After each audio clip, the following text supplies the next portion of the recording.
The house was small, its wooden beams creaking faintly with every whisper of the evening breeze. A clay lamp flickered in the corner, its flame unsteady but determined, painting shadows on the rough, aged walls. The scent of boiled rice and old wood lingered in the air. On the woven mat, by the low table, sat an old woman, her back curved from years of labor. Her wrinkled hands rested gently on her lap, hands that had once carried water buckets, kneaded dough, and cradled children through sickness and sleep. Her skin was thin now, a pale parchment through which blue veins revealed the quiet map of her age. Beside her sat a child, no more than 9, with hair dark and eyes that seemed far too large for such a small face. The child leaned close, curious, innocent, absorbing the silence of the room as if it too was part of the story about to be told. The grandmother's eyes wandered to the window. The last of the day's light spilled through it, soft and golden, wrapping the room in a kind of melancholy its glow. She sighed, not from pain but from memory, and then turned her gaze to the child. "Do you want to know?" she began, her voice slow and gravelly. "Why my hands are like this? Why they are so tired?" The child looked at the lines and folds across her palms, touching them as if they were ancient carvings. "Because you're old?" the little one asked, eyes wide, voice tender. The grandmother smiled faintly. "Yes, but also because of everything they have buried." She let the silence stretch, her words hanging in the dim air. The child waited patiently, knowing better than to hurry her. Outside, a cicada sang. The grandmother's eyes softened, though they grew wet with something unspoken.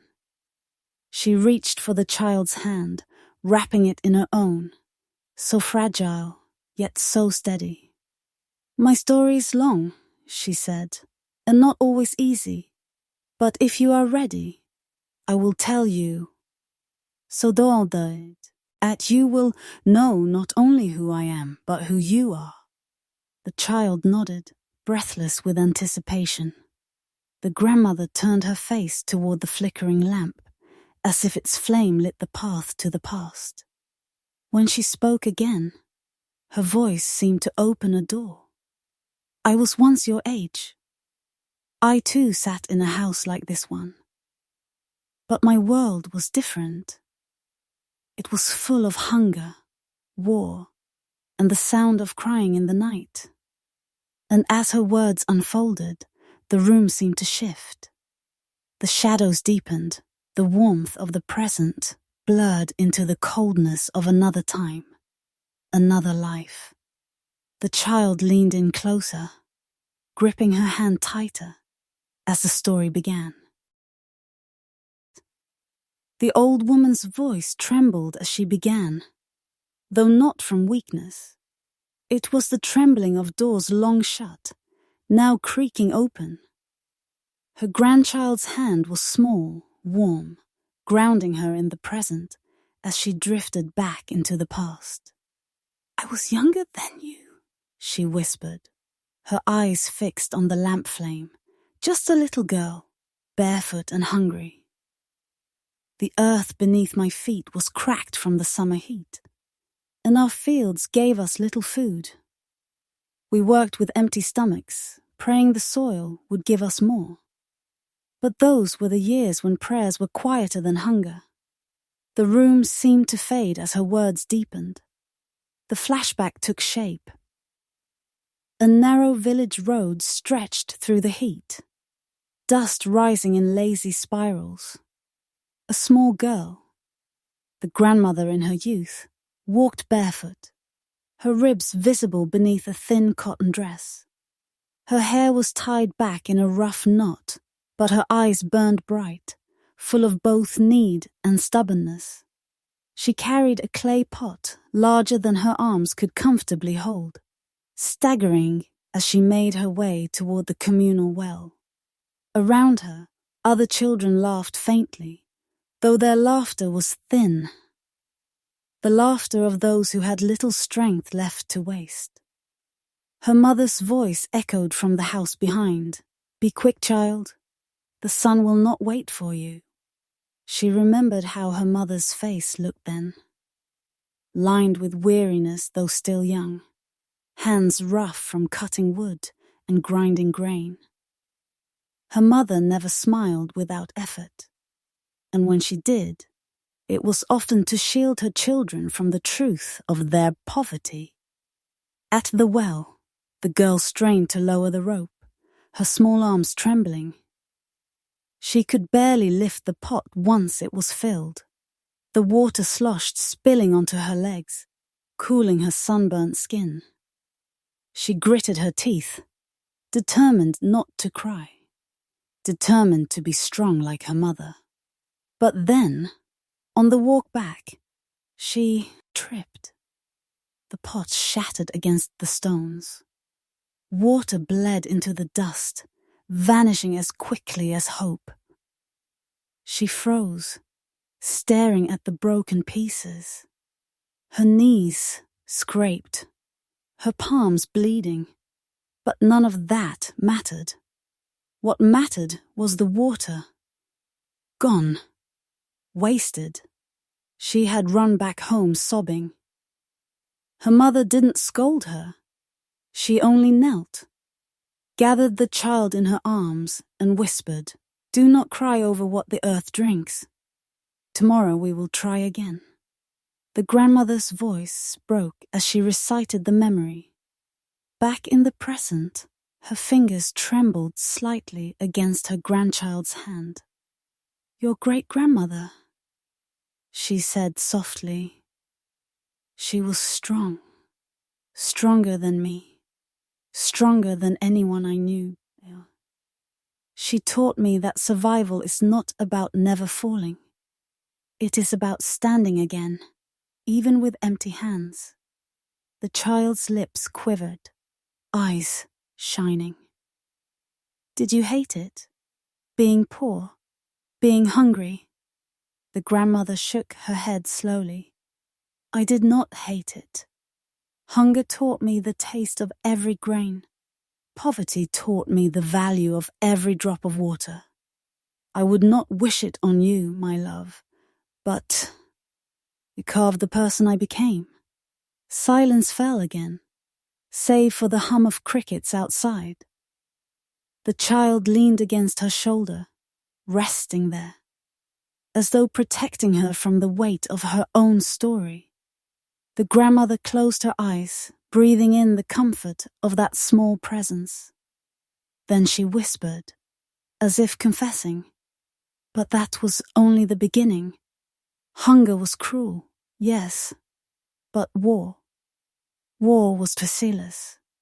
And with those words, the flame flickered once more, and the room seemed to darken, as though preparing itself for the next memory.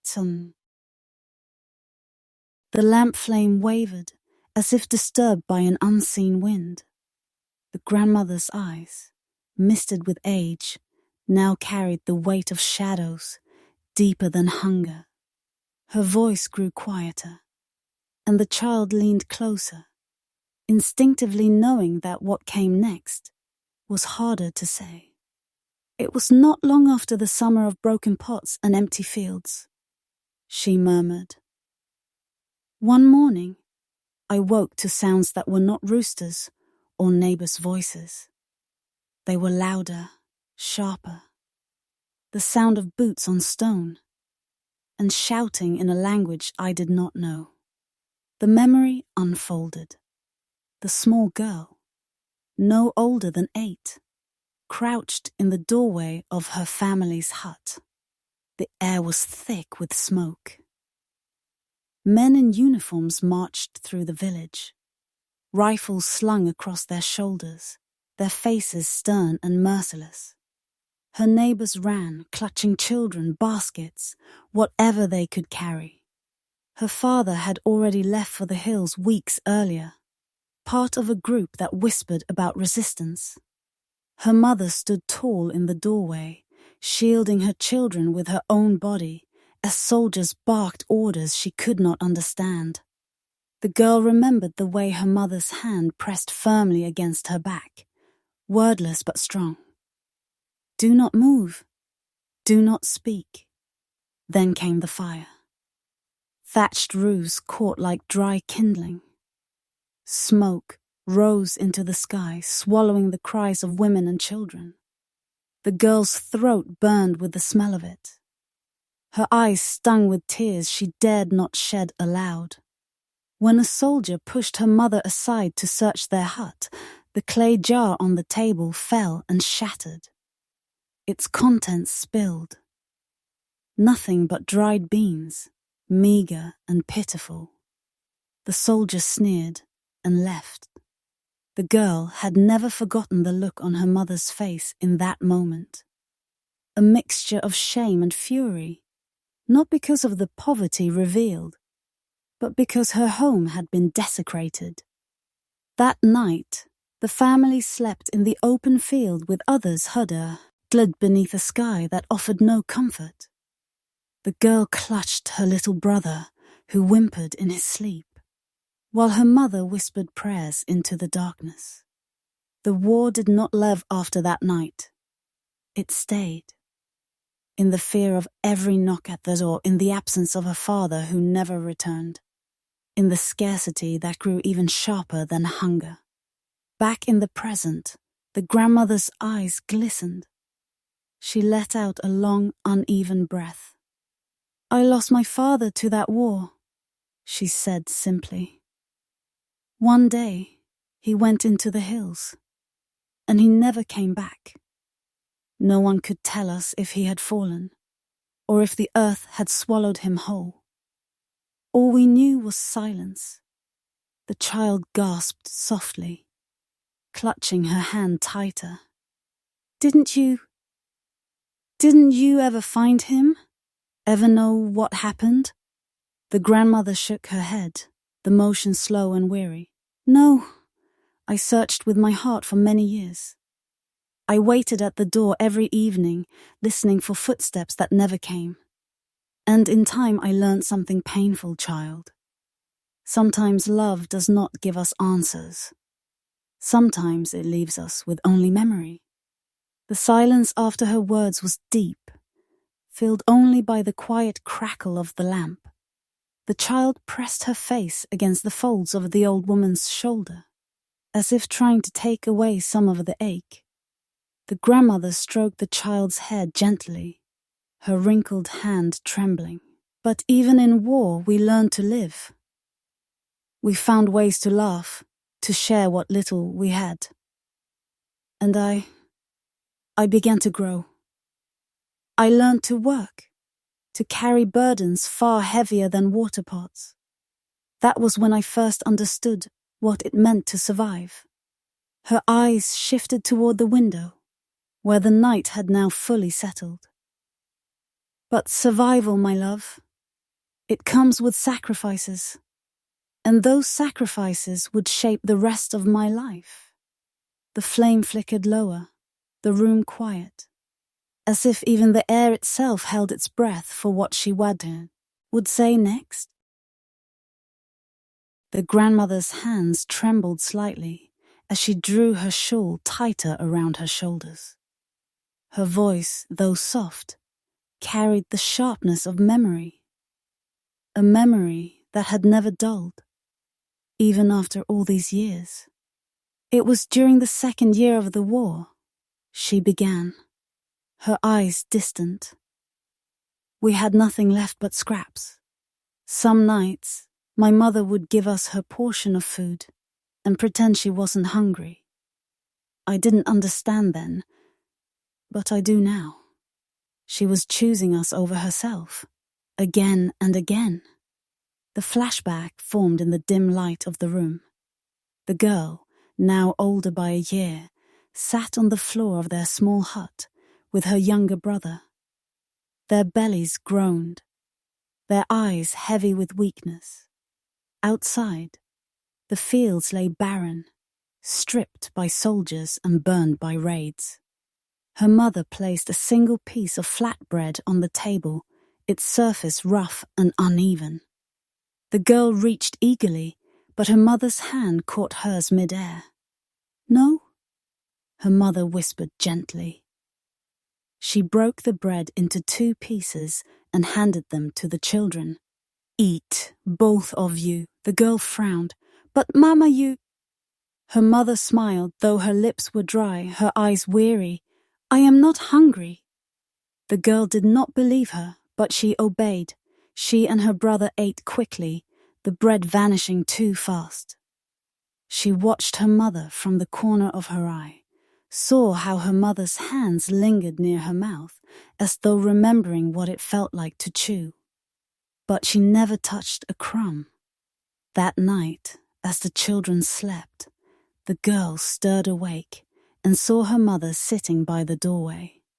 Her figure was thin, her head bowed, her hands folded as if in prayer. She rocked slightly, not in grief but in exhaustion. The girl wanted to get up, to share her piece of bread. But it was gone. She could only watch. That was the night she understood that her mother's soul strength was all of her sacrifice. Every bite she gave away was a piece of herself she would never get back. And one day, the sacrifices became too many. Back in the present, the grandmother's eyes brimmed with tears, her voice breaking. "Your great-grandmother grew weaker with each season. She gave us her food, her warmth, her very life. And when fever came, her body had nothing left to fight with. I was the one who held her hand as she slipped away. I was barely older than you." Her hand shook as she lifted it, as if remembering that touch. The final warmth of a mother leaving her child behind. The child at her side clung to her tightly, eyes wide and wet. "That's so sad, Grandma. Did you feel alone?" The grandmother closed her eyes. A single tear slipped down her wrinkled cheek. "Yes," she whispered, "more alone than I thought possible. But I had my brother to protect, and that became my purpose. I was no longer just a child. I became a mother before I was ready, because someone had to carry us forward." She fell silent, her breath trembling. The lamp flame swayed, its light brushing the child's face, which was now pressed against her shoulder. The bond between them, old and young, past and present, grew heavier, warmer, unspoken. The grandmother whispered into the dimness, her words barely audible. "Sacrifice, my little one. It is the language of love. It is not always fair, but it is always true." The room felt smaller, wrapped in the gravity of her confession. Outside, the night was endless, but inside, a single flame, the flame, held the shadows at bay.